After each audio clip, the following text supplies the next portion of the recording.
Praise the lord. యేసయ్య అతి పరిశుద్ధమైన నామంలో మీ అందరికి వందనాలు. ఈ దిన లేఖన భాగం మత్తయి సువార్త 26వ అధ్యాయం 74వ వచనం చదువుతున్నాను. అందుకు అతడు, ఆ మనుష్యుని నేను ఎరగనని చెప్పి శపించుకొనుటకును ఒట్టు పెట్టుకొనుటకు మొదలుపెట్టెను. వెంటనే కోడి కూసెను. పేతురు గూర్చిన మాట, ముమ్మారు అబద్ధమాడిన మాట, తను అబద్ధమాడగానే కోడి కూస్తుంది అని యేసయ్య చెప్పిన మాట, చెప్పింది చెప్పినట్టుగా నెరవేర్చబడ్డది. 3.5 సంవత్సరాలు ప్రయాణము చేస్తూ యేసయ్య ప్రభావము కలిగిన బోధలు వింటూ ఆయన చేసిన గొప్ప కార్యాలను ఐ విట్నెస్ గా ఉన్నవాడు ఈ యొక్క సమయానికి వచ్చేసరికి యేసయ్య అంటే ఎవరో తెలియదు అంటూ బొంకినాడు. ఈ వచన భాగంలోని ఈ మాటలు చూస్తూ ఉంటే ఈ యేసయ్యను బాగా తెలుసుకున్నాడా అనంటే, కొన్నిసార్లు ఎంత తెలుసుకున్నా నాకన్నా మించింది ఎదుటిది కాదు అనుకున్నప్పుడు మనం ఏమైనా చేస్తాం. అదేవిధంగా తన ప్రాణం కన్నా మించిన విషయము యేసయ్య కాదు అనుకున్నాడు కాబట్టి ప్రాణం కాపాడుకోవడానికి యేసయ్య అంటే ఎవరో తెలియదన్నాడు. ఈ రోజులలో కూడా అటువంటి మనుషులు మనతో ఉన్నారా అంటే ఉన్నారు. మన యొక్క జీవితాలలో మనతో ఉన్నట్టుగానే ఉంటూ స్నేహం చేస్తూ ఉంటారు. నీ నుండి ఏ లాభము లేదు అనుకున్నప్పుడు, అది స్నేహితులే కానీ, రక్త సంబంధికులే కానీ, నీ బంధువులే కానీ, నీతో పాటు ఉన్నవారు ఎవరైనా సరే, నీతో లాభము లేదు అనుకున్నప్పుడు, నీవు తగ్గింపబడే స్థితిలో నీవు ఉన్నప్పుడు, నీవు ఇక నీ నుండి ఏ లాభము దొరకదు అనుకున్న స్థితిలో ఉన్నప్పుడు నిన్ను నిట్ట నిలువున మధ్యలోనే వదిలేసి వెళ్ళిపోతారు. నీవంటే తెలియదంటూ చాలా కఠినంగా మాట చెప్పేస్తారు. నీవు పడుతున్న బాధ వేదనలో నీతో పాటు నిలబడడానికి కూడా ఇష్టపడని మనుషులుగా తయారవుతారు. అది వరకు నీవు నా వారు అంటూ తిరిగిన వారే నీ వారు కాకుండా అయిపోయే పరిస్థితులు వస్తాయి నీ నుండి లాభము లేనప్పుడు.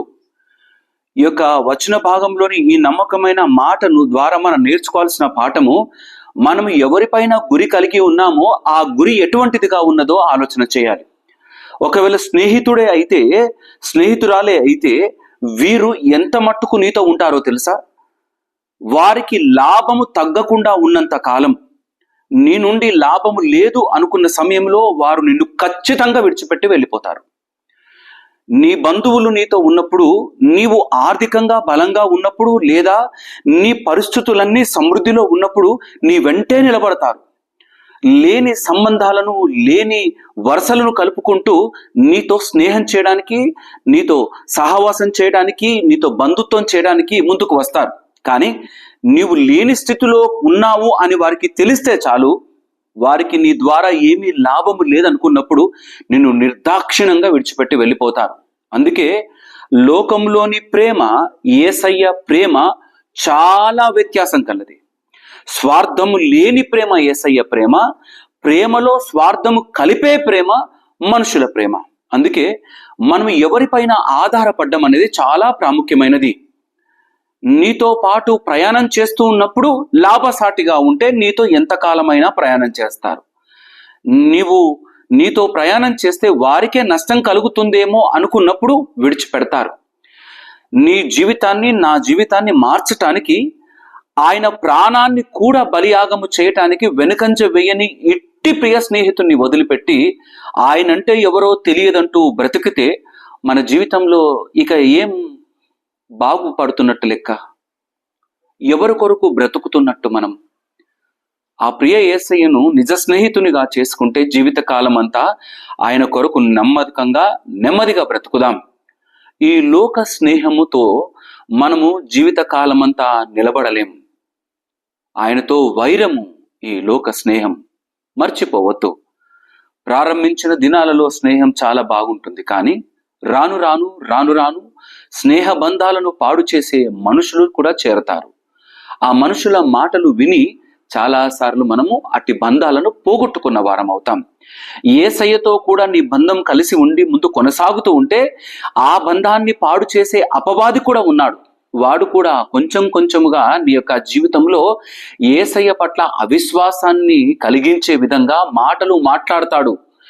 నీ మొదటి ప్రేమ యేసయ్యతో ఉన్న ప్రేమ అట్టి విధంగానే ఉంటే నిన్ను ఎవరు ఏ విధంగా చూసినా నీవు మాత్రం యేసయ్య నావాడు, నేను యేసయ్య వాడునంటూ బ్రతుకుతాం. ఈ బ్రతుకు ప్రయాణంలో భయపడ్డావా చచ్చావునంట లెక్క. అది ఆత్మీయ జీవితంలో చచ్చినట్టు లెక్క. నీవు నిలబడాలని, ఆత్మీయంగా నిలబడాలని పరమును విడిచి దివికి తెంచి ఆ కలువరి శిలువలో బలియాగమైన యేసయ్యను మించిన స్నేహితుడు, నీతో పాటు నిలబడగలిగే నమ్మకమైన వాడు మరొక్కడు లేడు ఈ లోకంలో. మరొక్కడు ఎవడూ లేడు ఈ లోకంలో. బలంగా పట్టుకొని కొనసాగు యేసయ్యను. నీ జీవిత ప్రయాణం ఆయనతోనే అన్న మాట మరవకుండా నిలబడు. ఒడిదొడుకులు వచ్చినప్పుడు ఆయన సహాయాన్ని పొందుకొని బ్రతుకు. కానీ ఆయనను కలిగి ఉన్నాను అన్నట్టుగా అబద్ధపు బ్రతుకులో బ్రతికితే మనం నష్టపోతాం. పేతురు అబద్ధమాడాడు, కానీ పశ్చాత్తాపడ్డాడు. పేతురు పిరికివానిగా నిలబడ్డాడు, కానీ ధైర్యంగా యేసయ్య పరిచర్య చేసినాడు. నేను కూడా ఒకవేళ ఇటువంటి మోసకరమైన స్నేహంలో కానీ అటువంటి వారి మధ్యలో కానీ ఉన్నప్పుడు వాటిని తెగదెంపులు చేసుకొని యేసయ్యనే శాశ్వతమైన వాడు అంటూ ఆయనతో సంబంధం కలుపుకునే వారంగా, ఆయనతో స్నేహం చేసే వారముగా, ఆయనను అనేకులకు ఈ సత్యాన్ని ప్రచురపరిచే వారముగా నిలబడదాం. భయపడకుండా బ్రతుకు కాకుండా రోషంగా బ్రతికే బ్రతుకుగా మనముండి కొనసాగుదామా? ఇట్టి నమ్మకమైన మాట దేవుడు మన హృదయాల్లో నిలబెట్టి నడిపించును కాక. ఆమేన్. తల వంచుదాం, ప్రార్థన చేసుకుందాం. మా ప్రియ యేసయ్య, మీకే వందనాలు. ఈ లోకంలో ఎంతో మందితో మేము స్నేహం చేస్తూ ఉన్నాం, ఎంతో మందితో బంధుత్వం చేస్తూ ఉన్నాం. వారు నిజమైన వారు అంటూ అనేకుల ముందు బలంగా నిలబడే ప్రయత్నం చేస్తూ ఉన్నాం. కానీ మా పరిస్థితులు తారుమారైనప్పుడు మేమంటే ఎవరమో తెలియదంటూ వారు ముఖం చాటేస్తారు. అయ్యా, అలనాడు పేతురు ఆయన నీకున్న పరిస్థితిని బట్టి ఆ విధంగా మాట్లాడాడు. యేసయ్య, మాతో ఈ విధంగా మాట్లాడే వారి కొరకే, ఈ విధంగా మా నుండి దూరంగా పారిపోయే వారి కొరకే ప్రార్థన చేస్తున్నాను. అట్టి వారిని గుర్తించుటకు మాకు సహాయం దయచేయవా? మేము వివేకం కలిగి ముందు కొనసాగుటకు మాకు సహాయం దయచేయవా? నువ్వు నిజరక్షకుడవని, నీవే నిజమైన స్నేహితుడవని నమ్మి నమ్మకంగా నీతో అడుగులు వేయటకు, నీ నుండే సేద తీరుటకు, నీ నుండే బలం పొందుకున్నటకు మాకు సహాయం దయచేయవా? ఎక్కడ ఉన్నా, ఏ పరిస్థితుల్లో ఉన్నా నాయన, నీవు సత్యవంతుడవన్న మాట హృదయంలో దాచుకొని ఎవ్వరిపైన ఆధారపడకుండా కేవలం నీపైనే ఆధారపడి అనేకులకు నా తండ్రి నిజమైన బిడ్డగా ముందు బ్రతుకుటకు మాకు సహాయం దయచేయమని ప్రార్థన చేస్తున్నాం.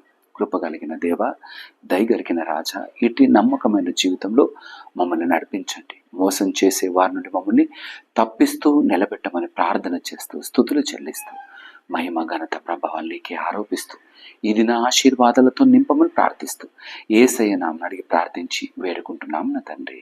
ఆమేన్. దేవుడు మిమ్మల్ని అందరినీ దీవించి ఆశీర్వదించును కాక. అందరికీ ప్రైజ్ ద లార్డ్. ఈ యొక్క వీడియో చూస్తున్న ప్రతి ఒక్కరికి నాదొక చిన్న మనవి, వీలైనంత మట్టుకు ఈ యొక్క వాక్యాన్ని అనేకులకు షేర్ చేయడానికి ప్రయత్నం చేయండి.